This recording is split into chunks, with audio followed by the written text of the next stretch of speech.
Amém? E quem entendeu tudo, levanta a mão e faz uhul! Valeu!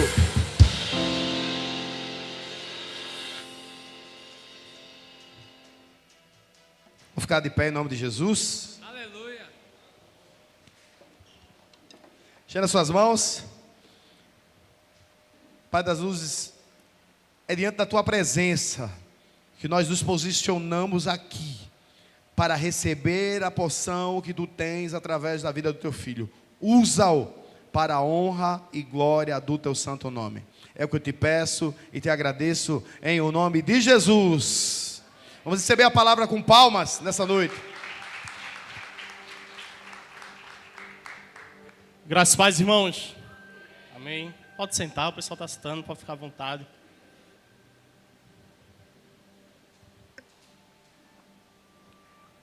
Hoje estamos com essa incumbido, com essa grande responsabilidade de compartilhar a palavra do Senhor. E eu ouvi uma vez que a pregação, por muitas vezes, eu preparava quando eu sabia que eu ia pregar.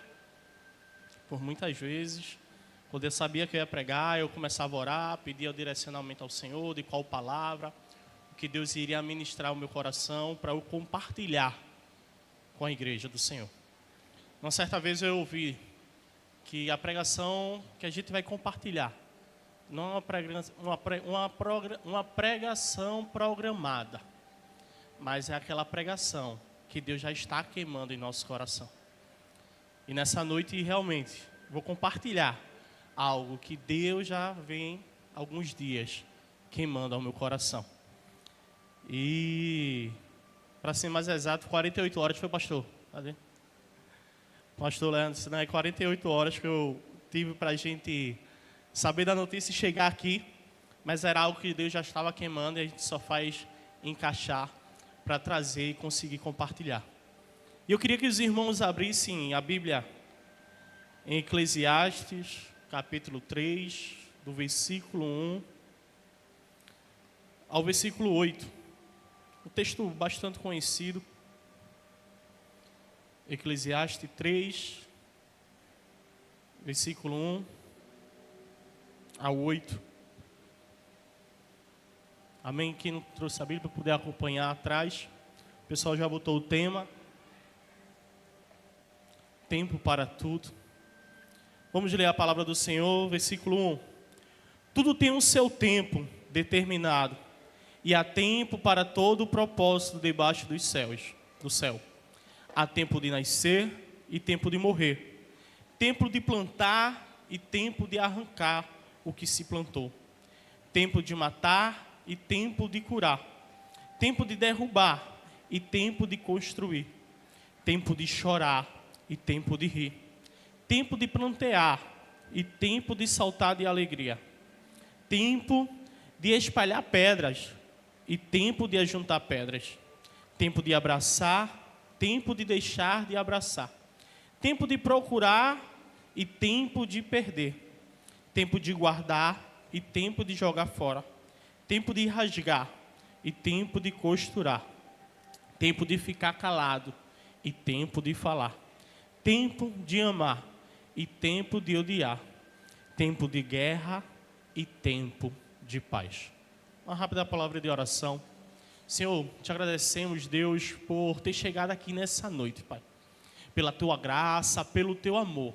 Estamos aqui te adorando, te louvando, Pai, dizendo que tu és grande sobre nossas vidas, Senhor. Ó Pai, continua falando aos nossos corações nessa noite, Pai.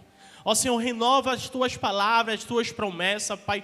Tudo aquilo que tu tens preparado sobre nossas vidas, Senhor. Que nessa noite nós possamos realmente ser renovados, Senhor, com a tua palavra, Senhor, com a tua esperança, Deus. Te agradecemos, Senhor, por tudo. Te agradecemos, Senhor, por essa palavra que vem ministrar os nossos corações. É essa a minha oração que eu te faço, em nome do teu Filho Jesus. Amém. Amém, meus amados. Eu vou fechar a Bíblia aqui por causa do ventilador e vou acompanhar aqui pelo meu bloco de anotação. A gente leu um texto bastante conhecido. Acredito que se você não escutou ou foi a primeira vez que você ouviu, Tenho certeza que não vai ser a última, você ainda vai escutar várias vezes esse texto. É um texto que nos acompanha, nossa vida cristã, que fala muito sobre o tempo. E a nossa vida realmente é regrada pelo tempo, horas marcadas, e temos nosso tempo cronológico. E existe o tempo também, o Kairos, o tempo de Deus. Mas essa palavra fala realmente sobre o tempo cronológico, o tempo que nós vivemos aqui debaixo dos céus, aqui nessa terra. E quem escreveu esse texto foi Salomão, o rei Salomão, o velho Salomão. Um homem que foi filho do rei Davi, com Betseba, que sucedeu o seu pai no reinado. E na sua juventude, teve essa grande responsabilidade de prosseguir o reinado do seu pai. A gente vai ver nos livros de Reis e nos livros de Crônicas, história que conta a história de Salomão. E a gente vai verificar realmente o contexto da história dele.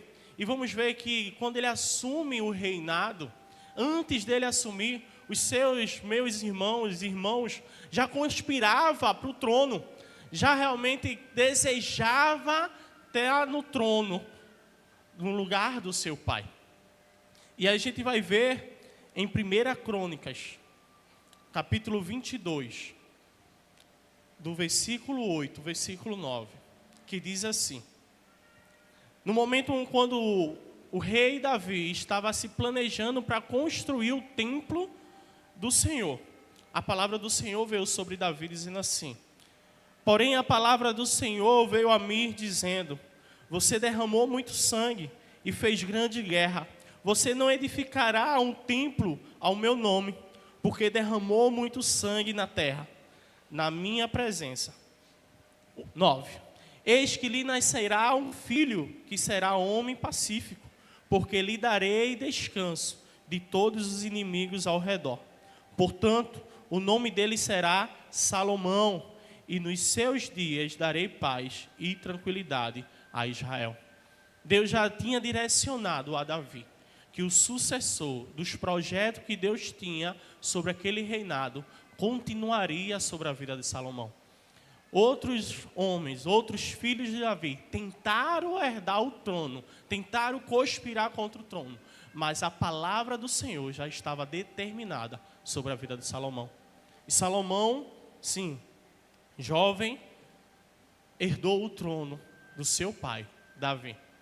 E a gente vai ver lá em 1 Reis, capítulo 2, que Davi dá conselhos ao seu filho, e morre, e Salomão começa a reinar sobre Israel.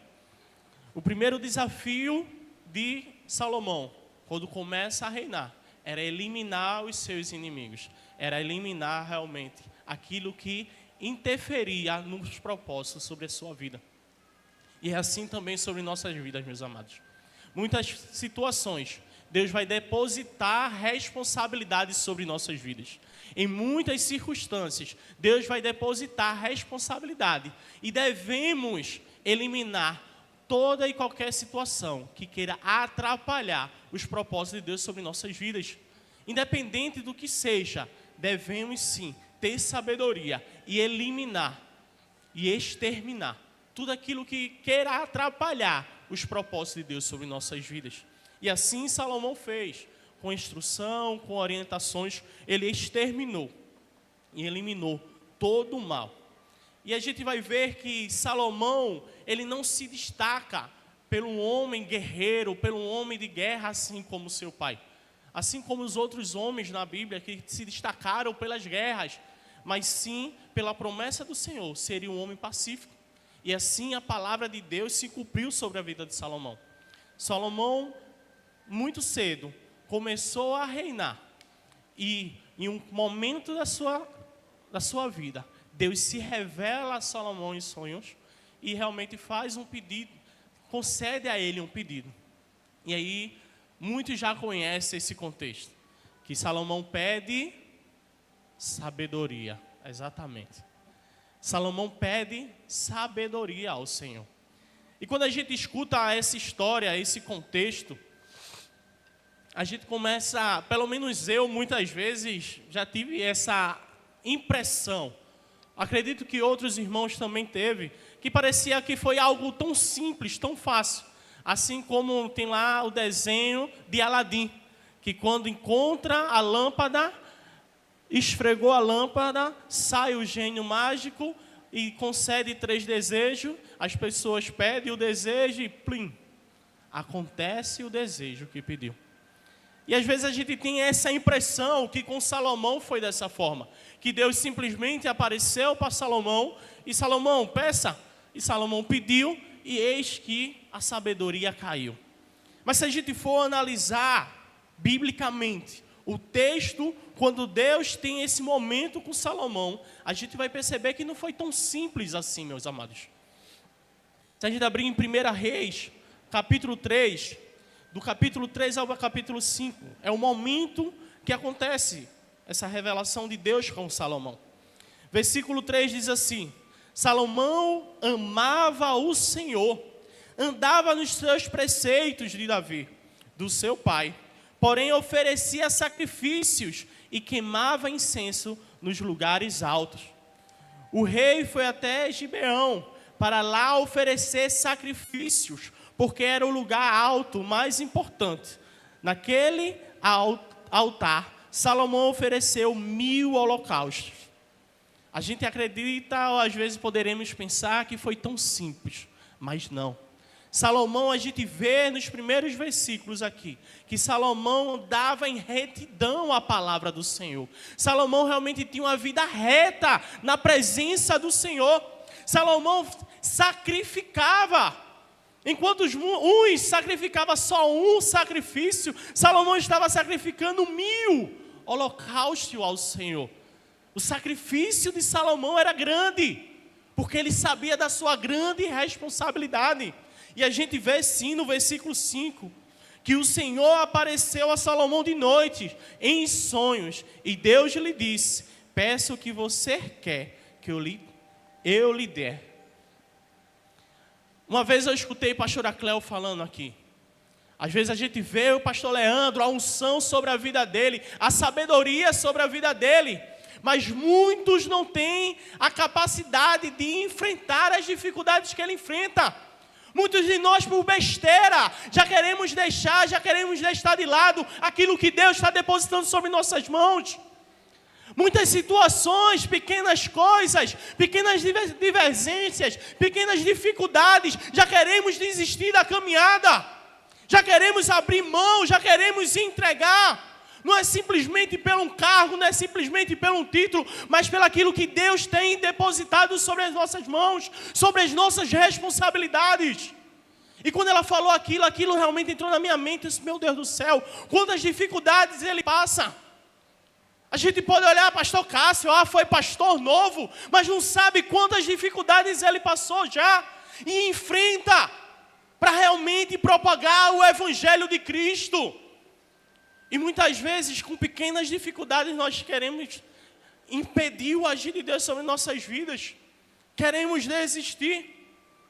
Não queremos pagar o sacrifício. Não queremos andar com retidão. Mas só queremos a sabedoria, os benefícios, a glória, a honra, a graça. Mas não queremos pagar o preço.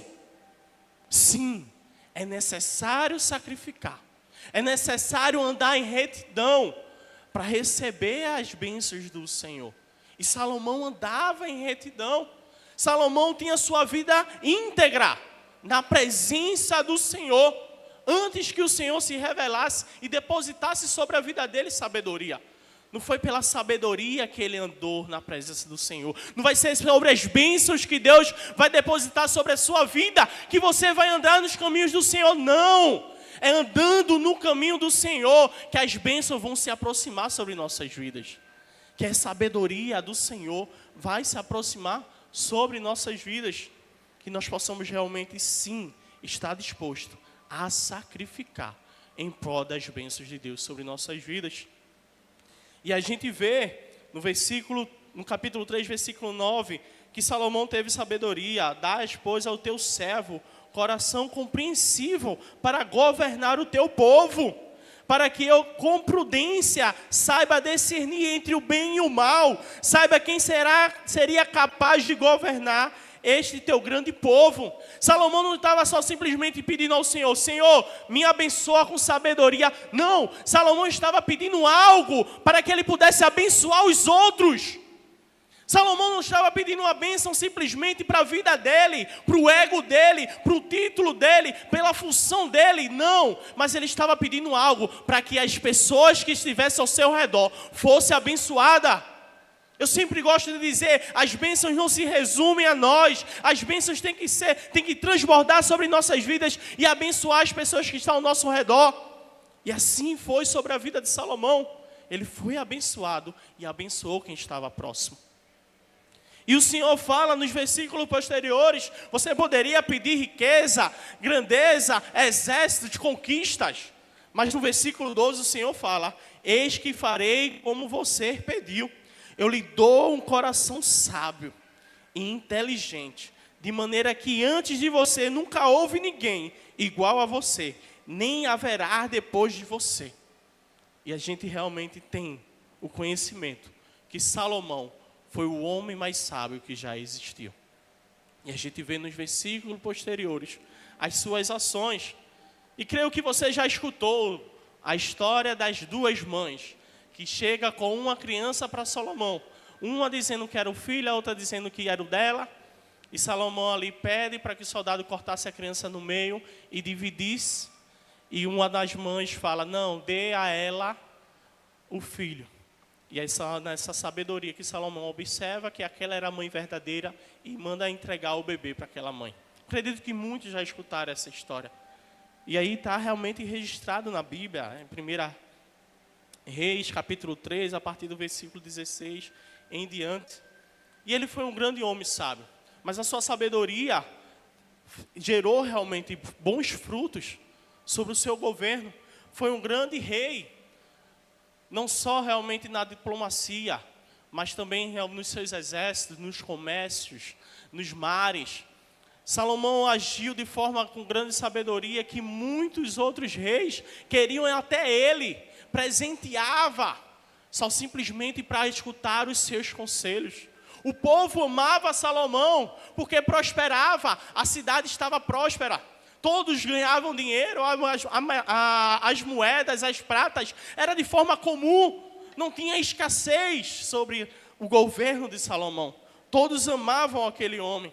Foi um grande diplomata que trouxe paz perante Israel. Sim, casou para que essas paz acontecessem. E, como eu disse, muitos reis, e a gente vê até a rainha de Sabá também indo e entregando toneladas de ouros, só para escutar os conselhos de Salomão. Um homem que se destacou pelo seu governo, mas também se destacou pela sua literatura, por escrever, por ser inspirado no Espírito Santo de Deus e escrever livros que nos edificam até hoje. Salomão teve a oportunidade de escrever alguns salmos. Salomão escreveu os provérbios, os cantares, cânticos e o Eclesiastes, o livro que está o texto que fala sobre o tempo. Se a gente for analisar os livros que Salomão escreve, provérbios, creio que você já leu algum provérbio, creio que você lê provérbios e vê que são conselhos sábios. E foi um livro que Salomão escreveu no seu auge da sua sabedoria, no início do seu reinado. E ele escreve os provérbios. E quando ele vai escrever Eclesiastes, já é um período mais da sua velhice. Não é um período do seu auge, daquele jovem rei, conquistador, conhecido, respeitado pelo mundo. Não. Porque Salomão, ele teve sim os seus altos, mas também teve os seus baixos. Salomão acabou errando, acabou falhando, era um homem sábio, mas acabou deixando ser influenciado pelas suas mulheres e começou a adorar outros deuses. O seu governo começou a não ser tão estabilizado. O povo que amava Salomão começou realmente a ter uma rejeição pelas taxas de imposto alto. Rebeliões começaram a acontecer sobre o seu reinado. E aquele homem que foi um grande sábio, um grande controlador, um grande governador, começa realmente a ter as suas falhas e os seus efeitos pelos seus erros. E é nesse período que Salomão escreve Eclesiastes. Um período que já está realmente na sua velhice. Um período que, de fato, ele começa a entender que certas coisas não valem mais a pena. E um dos versículos de Eclesiastes capítulo 12, versículo 13.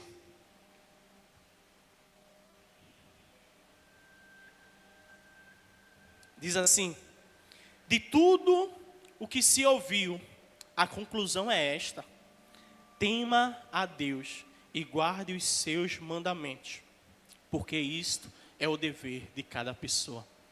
Aquele homem que teve tantas conquistas, que teve tantas riquezas, que teve tantos prestígios, que teve tantas coisas nesse mundo, no final ele escreve o resumo de tudo: devemos temer ao Senhor.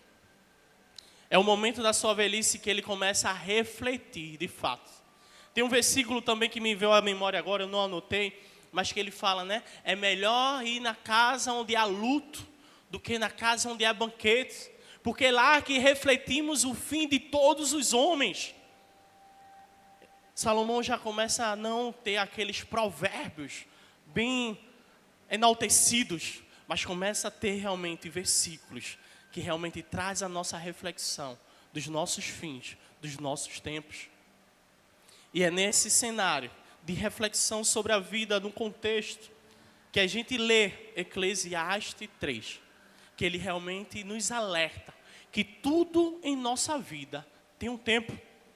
Existe o tempo Kairos, o tempo de Deus, mas existe o tempo Cronos, que é o tempo que nós contamos, as horas, os segundos, a semana, os meses, os anos, as décadas, os milênios.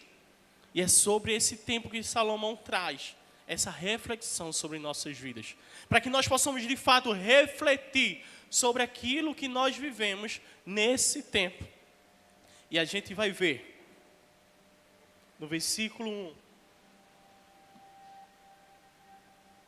Tudo tem o seu tempo determinado, e há tempo para todo propósito debaixo dos céus.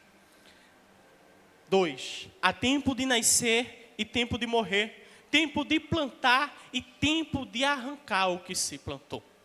Quando a gente entende o contexto daquela época, a agricultura era algo forte para a economia, para gerar o alimento para aquele povo.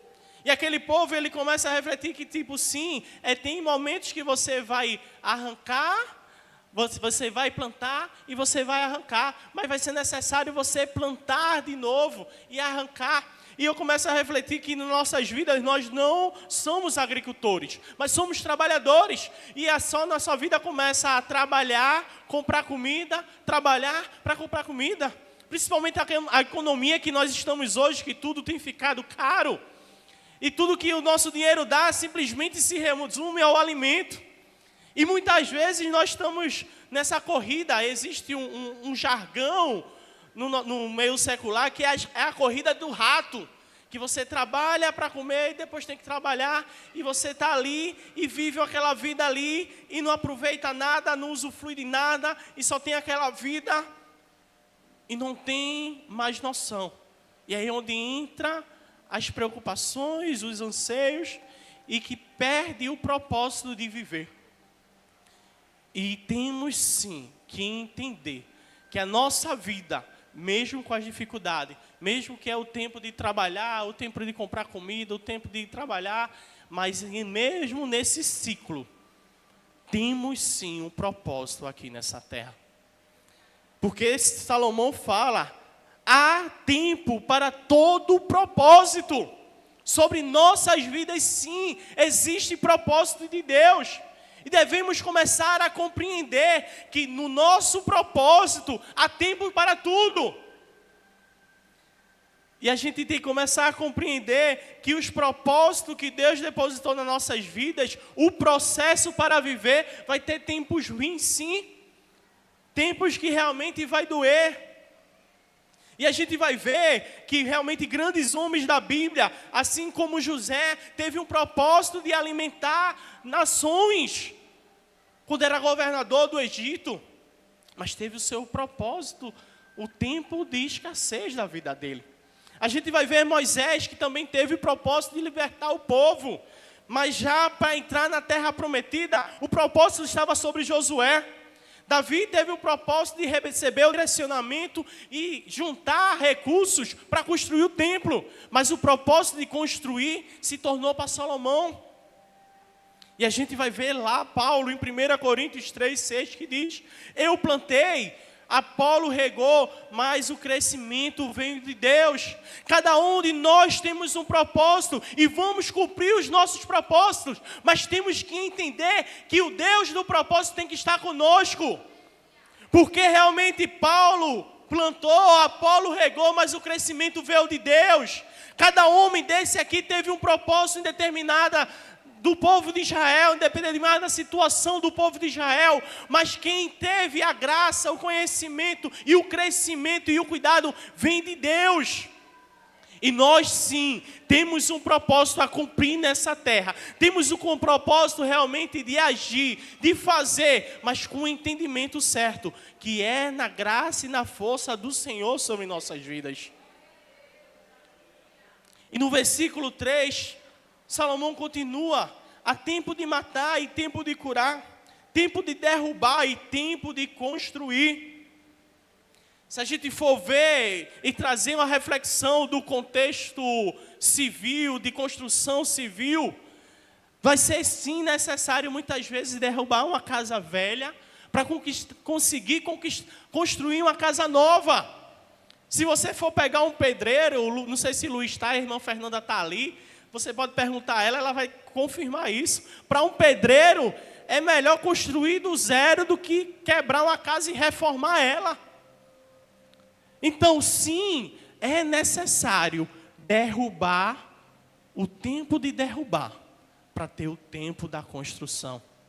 E eu trouxe a analogia do contexto da construção civil, mas sim, temos que derrubar muitas coisas espirituais da nossa vida, retirar muitas coisas da nossa vida, de crenças, de pensamentos, de atitudes, que devemos exterminar, derrubar, para que algo novo possa crescer sobre nossas vidas. E é tempo de, quando receber um direcionamento novo do Senhor, abrir mão do velho, derrubar o velho, para viver o novo do Senhor, construir o novo que Deus está depositando sobre a sua responsabilidade, sobre as suas mãos, sobre a sua vida. Que nós possamos entender sim, que há tempo de derrubar, mas também há tempo de construir. Não é só simplesmente derrubar e deixar para lá, é derrubar e agir para construir o novo do Senhor sobre nossas vidas.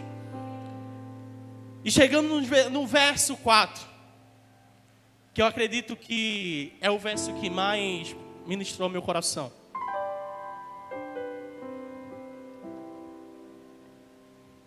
É o verso que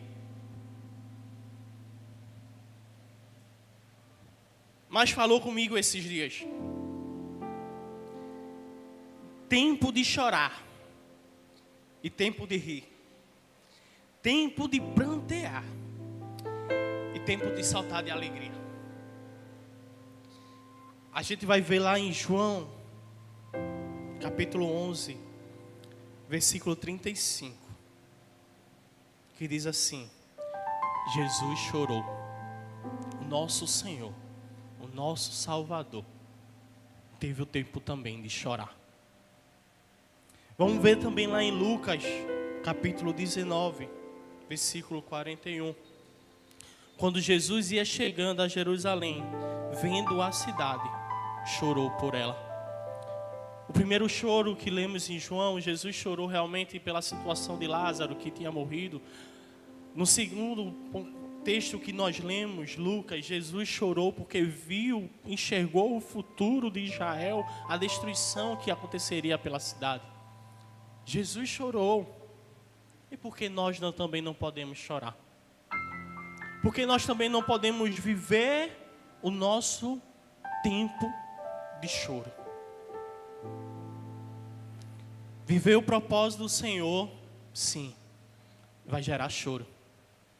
Viver aquilo que Deus quer sobre nossas vidas vai gerar choro. Vai doer, vai machucar. Mas você está vivendo o propósito de Deus sobre a sua vida.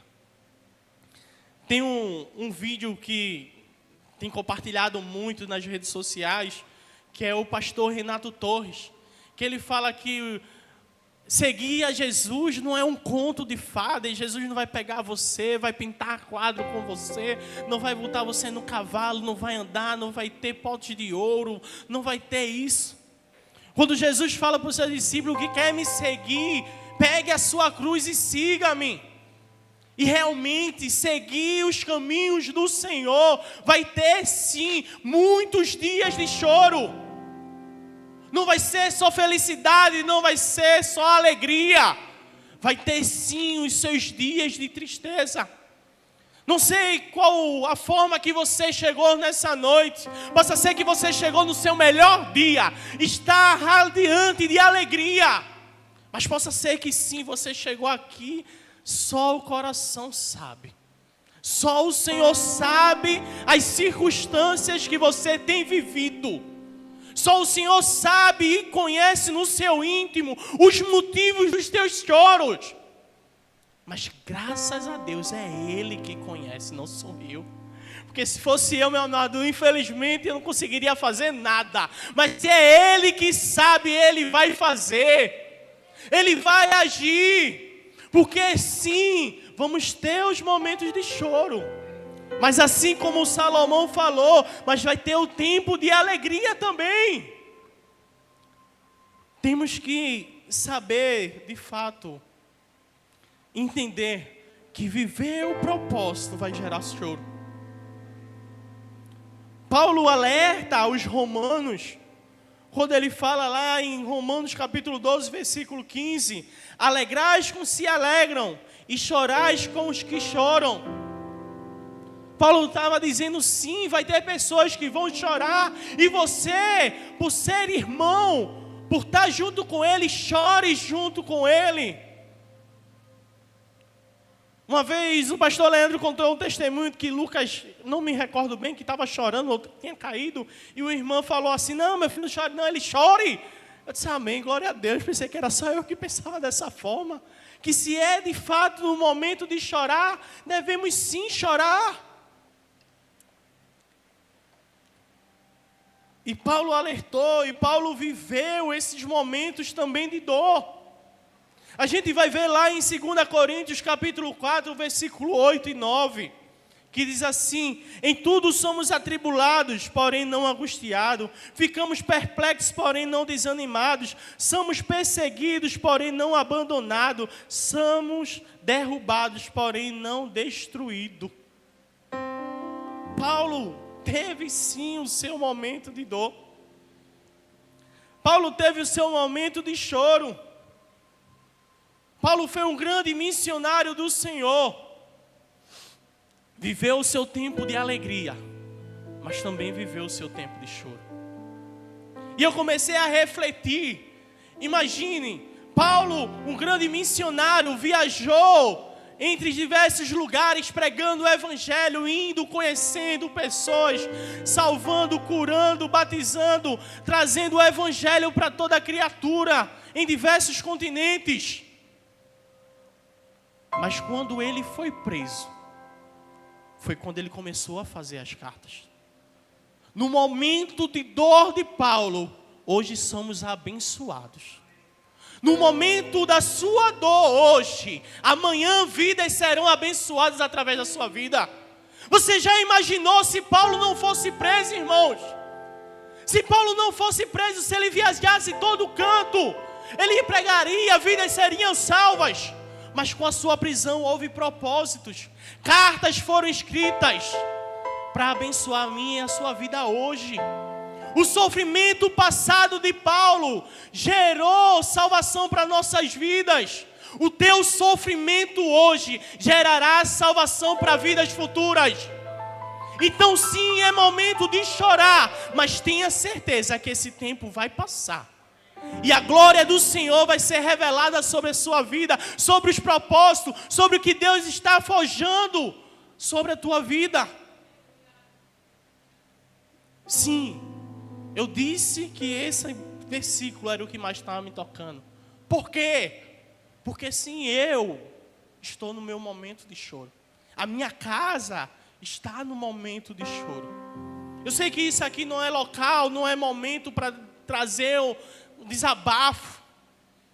Mas sim, se algumas pessoas que mandaram mensagem para mim esses dias, ontem e hoje, Arthur, você está bem? Meu irmão, como é que você está? Você está bem? E eu respondi com sinceridade, estou não, meu amado, ore por mim. Não estou bem não, ore por mim. Os pastores falaram comigo, Arthur, eu disse, pastor, não estou bem não. E ali eu comecei a desabafar, a revelar, compartilhar as dores. É isso que está acontecendo, isso aqui, isso está doendo, isso aqui também está doendo. E eles falam assim, compartilhe, não carregue esse momento sozinho. Assim como Paulo realmente falou aos romanos, chorais com que choram e se alegrais com que se alegram. Que nós possamos realmente ter pessoas ao nosso redor que compadeçam da nossa dor, que me ajudem no momento de dor. Sim, estou vivendo o meu momento de dor, mas em todo o momento, eu declaro, é só um tempo. É só um tempo e vai passar. Tudo vai ficar no lugar, mas até esse tempo passar, sim, eu estou sentindo, eu estou chorando. A minha família sente, mas vamos passar. Eu sei que a dor vai trazer o crescimento. Pastor Cássio esses dias compartilhou comigo, diz assim, eu tenho orado muito, diz assim, Senhor, o que é que o Senhor quer falar comigo? Senhor, o que é que o Senhor quer falar comigo? O que é que o Senhor quer me ensinar? Senhor, o que é que o Senhor quer me ensinar com isso? E eu peguei essa palavra dele, Senhor, o que é que o Senhor quer me ensinar, Senhor? O que é que o Senhor quer me ensinar com isso, Senhor? O pastor assim, Arthur, você vai pregar quinta-feira? Esse pastor, não estou no meu melhor momento, não. Ele disse, mas você vai pregar. Eu, Senhor, está doendo, meu coração está chorando. Mas eu vou prosseguir.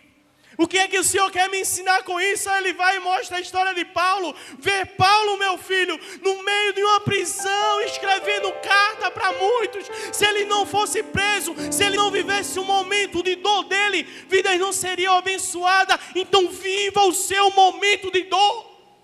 Meu amado, eu não sei qual é o seu momento, se é de dor, mas viva o seu momento de dor. Não com desespero. Porque a dor não é para sempre. A dor vai passar. O tempo de choro vai passar. Mas nesse período, aceite o tempo. Porque muitas vezes nós vivemos momentos de dores e dizemos, Senhor, eu não aceito isso na minha vida, eu não admito isso, eu só vou vivendo uma vida regrada na Tua palavra, sem pecar, fazendo a Tua obra e estou vivendo isso. Não faça isso não, meu amado. Viva o seu momento. Diga ao Senhor, Senhor, o que é que o Senhor quer me ensinar? Qual é o propósito dessa dor? Qual é o propósito dessa situação? Viva o seu momento de dor. Porque é o seu tempo de dor que vai trazer um crescimento, que vai trazer testemunho, que vai trazer realmente vidas. Muitas vezes a gente não entende, não compreende o momento, mas quando passa a gente começa a compreender e ter clareza. Jó, ele suportou o seu período de dor e depois Deus chegou o período de alegria. Tudo que foi perdido foi restituído, muito mais do que ele tinha. A dor é passageira, mas a conquista é para sempre. A dor que você está sentindo é passageira, vai passar, mas a conquista, o crescimento, tudo aquilo que você está aprendendo, vai ser para sempre.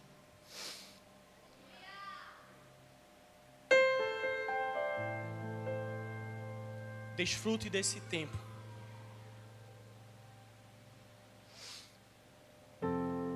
Teve um período que eu servi na aeronáutica. E quem vai servir nas Forças Armadas passa um período de recrutamento. Quem já serviu aí? Tem um pessoal da vanguarda ali. E a gente passa o período do recrutamento e é um período, quem foi militar, quem serviu, sabe que é um dos piores momentos da caserna, né? É um dos piores momentos ali que você sofre, que você tem que estar correndo, recruta não anda, recruta corre, é flexão, é corrida, você não come direito, você não dorme direito, chega cedo, sai tarde, você não recebe um salário bom, é um salário mais barato. É o pior momento da vida militar, é o recrutamento. E a gente passa 4 meses na aeronáutica, eu passei 4 meses. Nesses 4 meses eu usei um desodorante, que às vezes Estela compra esse desodorante. Eu disse, não gosto de usar não, porque o cheiro lembra. Eu deixo de lado, não uso desodorante, porque traz a lembrança do recrutamento. Eu disse, não compra esse azul não, Rexona azul. Não compra esse não. Que traz a lembrança do recrutamento. Mas quando eu passei o período num quartel, eu passei os anos, fui a soldado de primeira classe e fui trabalhar na seção dos recrutas. E eu sempre dizia aos recrutas, eu sei que realmente é sofrido, eu sei que é o pior momento que vocês estão vivendo, mas desfrute desse momento, porque no amanhã vocês vão compartilhar o que vocês viveram. Desfrute do momento que vocês estão vivendo, porque no amanhã vocês vão compartilhar o que vocês estão vivendo. O tempo que vocês estão passando de dor é um tempo de aprendizado para compartilhar e ajudar muitos no amanhã. Como eu disse, a dor é provisória, mas a conquista é para sempre. Porque lá em Romanos 8:18 diz assim: porque para mim tenho por certo que os sofrimentos do tempo presente não podem ser comparados com a glória que será revelada a nós. Paulo estava dizendo isso num contexto, sim, do tempo kairós do Senhor. Mas também eu consigo aplicar em nosso tempo, cronos, em nossas vidas. Os sofrimentos que estamos passando agora não se comparar com a glória que serão reveladas para a gente no amanhã. Que nós possamos realmente entender que a nossa igreja está saindo desse templo e indo para um novo tempo, para viver um novo tempo. Mas é necessário sim essa transação, é necessário o tempo da transação para viver o novo tempo do Senhor. Que nós possamos realmente sim viver cada tempo e vamos viver o tempo da promessa, mas também devemos viver o tempo do propósito. Que nós possamos viver o tempo do propósito para em si chegar na promessa. E assim como diz lá em Neemias 8:10, a gente tem os nossos momentos de dor, um momento de choro, mas como diz em Neemias lá, a alegria do Senhor é a nossa força. Possa ser que você chegou aqui triste, como eu cheguei domingo aqui arrasado, mas a presença do Senhor foi o que me deu força a prosseguir esses dias. E eu chego dia após dia clamando ao Senhor, rogando ao Senhor, buscando ao Senhor, porque é a alegria dele que me dá força a prosseguir. Que dia após dia você possa sim buscar a presença do Senhor para passar esse tempo de choro, porque é a presença do Senhor que traz a alegria. Assim como lá no Salmo 26, no verso 5, que diz: os que com lágrimas semeiam, com júbilo ceifarão. O período de choro vai passar e vai chegar assim o período de alegria, de saltar de alegria. Que nós possamos realmente passar pelo tempo do choro, mas com a certeza que o tempo da alegria vai chegar. Que o tempo de cantar vai chegar, que o tempo de celebrar e testemunhar vai chegar. E a gente vê sim no verso 8, que há tempo de odiar e tempo de amar. Sim, teremos tempo e momentos que vamos sim odiar, principalmente o pecado.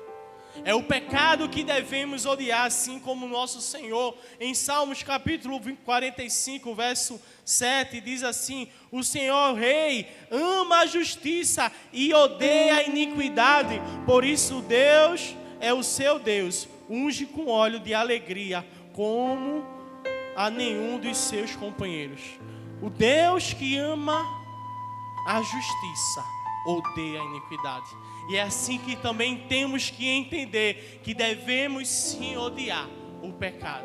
Assim como é realmente dito, Deus ama o pecador, mas abomina o pecado. Que nós possamos sim amar quem peca, mas abominar a atitude dele. Abominar o erro deles, mas sim amar o próximo. Porque teremos no nosso tempo de guerra.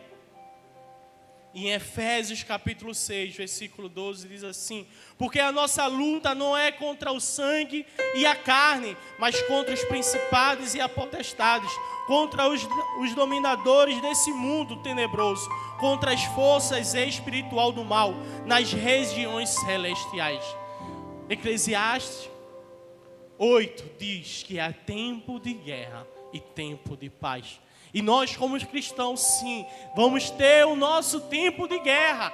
Vamos sim ter o nosso tempo de tranquilidade. Mas vamos ter muito sim o tempo de guerrear. E a nossa luta não é contra a carne, não é contra homens, não é contra igrejas. A nossa luta é contra as hostes espirituais desse mundo. É contra a nossa carne. É contra o nosso eu. A nossa maior guerra, a nossa maior batalha é contra nós mesmos.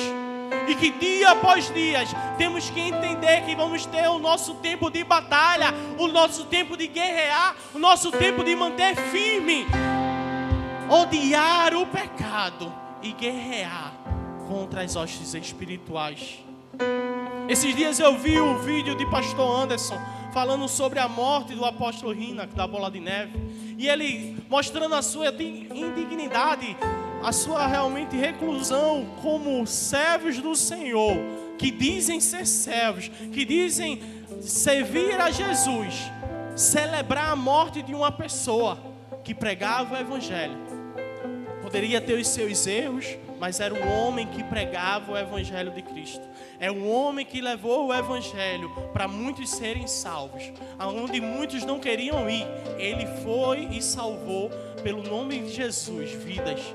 E outros acabam realmente tendo essa guerra pelo rótulo da igreja. A nossa briga não é contra as paredes. A nossa briga não é pelo nome da igreja. A nossa briga é contra as hostes espirituais desse século. Que nós possamos sim guerrear dia após dia contra os nossos pecados, contra os nossos desejos, contra o mal que nos cerca. E saber que seremos mais que vencedores. E para finalizar, queria que a igreja já ficasse de pé.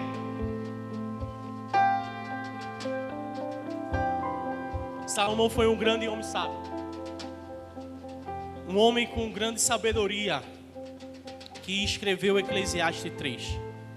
Do versículo 2 ao versículo 8, ele cita 14 referências sobre o tempo.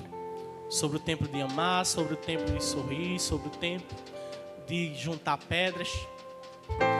E se eu tivesse a liberdade de acrescentar o 15º referência, eu acrescentaria o tempo da vergonha e o tempo do perdão. Há tempo de viver uma vergonha, mas há tempo de receber o perdão do Senhor. Assim como Adão, que quando pecou ao Senhor, se retraiu envergonhado dos seus erros, do seu pecado.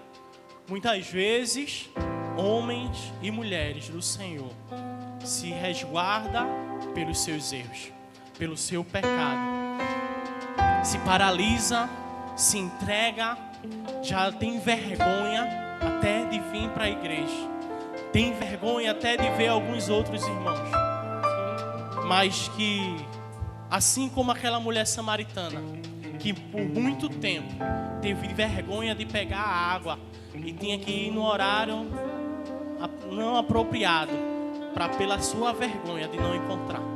Ela encontrou um que ali teve aquele encontro e mudou a vida dela.